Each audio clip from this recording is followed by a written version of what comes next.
I'm grateful to Vanessa and the Bryant family for the opportunity to speak today.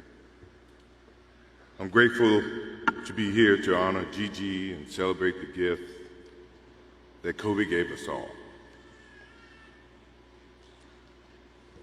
What he accomplished as a basketball player, as a businessman and a storyteller, and as a father. In the game of basketball, in life, as a parent, Kobe left nothing in the tank. He left it all on the floor.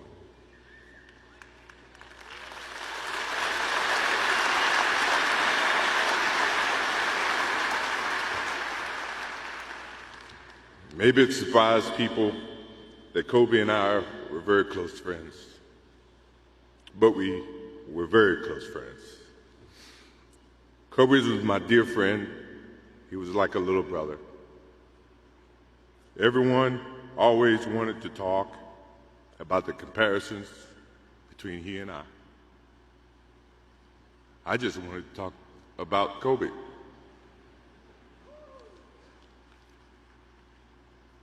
You know, all of us have brothers and sisters, little sisters who, for whatever reason, always tend to get in your stuff, your closet, your shoes, everything. It was a nuisance, if I can say that word. But that nuisance turned into love over a period of time, just because the admiration that they had for you as big brothers or big sisters. The questions, the wanting to know every little detail about life that they were about to embark on. He used to call me, text me, 11:30, 2:30, 3 o'clock in the morning, talking about post-up moves, footwork, and sometimes the triangle. At first, it was an aggravation.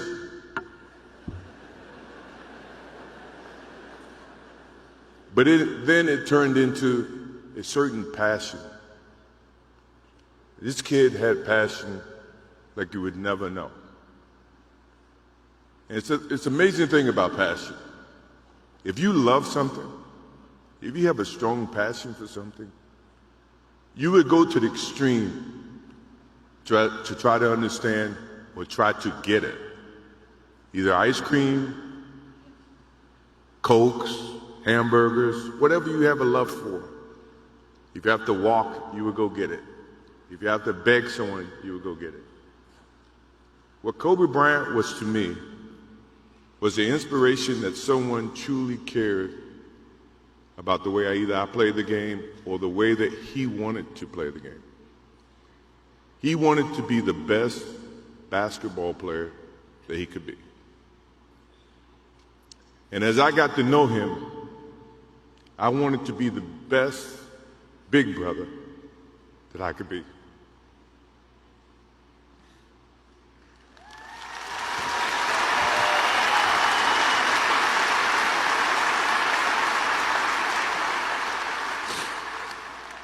To do that, you had to put up with the aggravation, the late night calls, or the dumb questions. I took great pride as I got to know Kobe Bryant that he was just trying to be a better person, a better basketball player. We talked about business. We talked about family. We talked about everything. And he was just trying to be a better person. Now he's got me. I'll have to look at another crime meme for the next.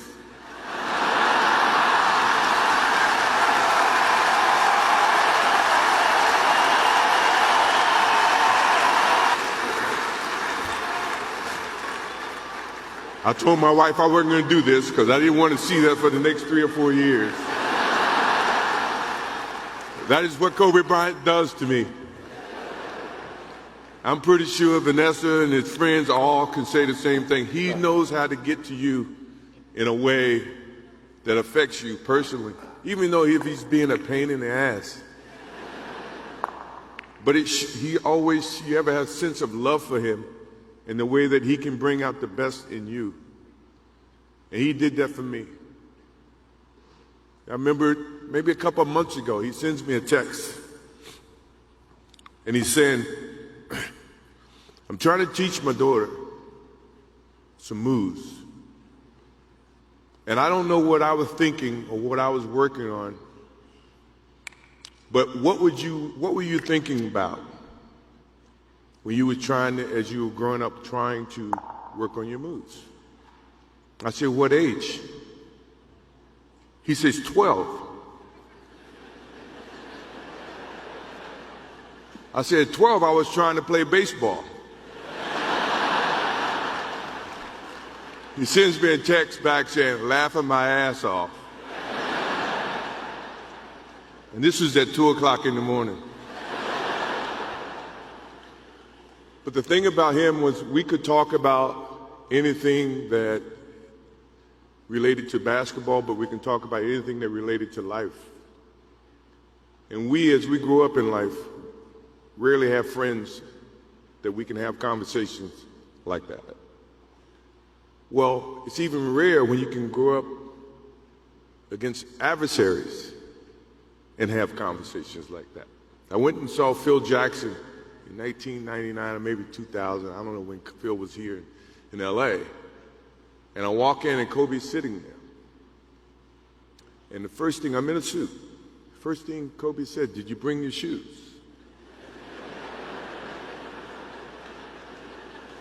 No, I wasn't thinking about playing.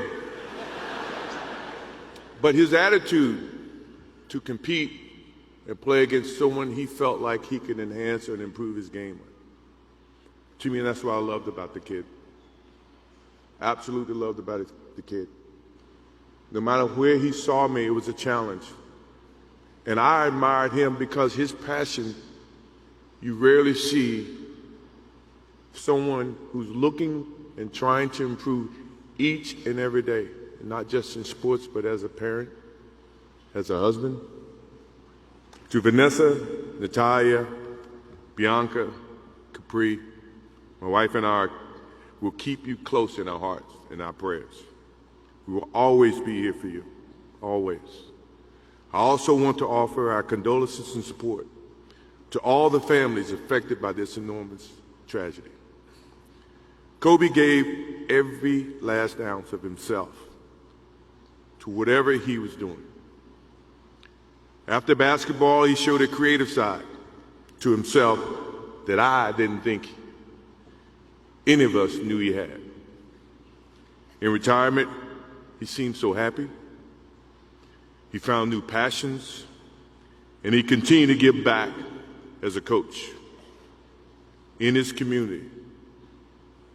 More importantly, he was an amazing dad, amazing husband, who dedicated himself to his family and who loved his daughters with all his heart. Kobe never left anything on the court.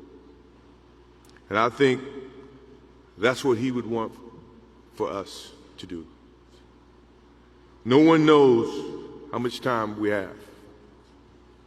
That's why we must live in the moment. We must enjoy the moment. We must reach and see and spend as much time as we can with our families and friends and the people that we absolutely love. To live in the moment means to enjoy each and every one that we come in contact with.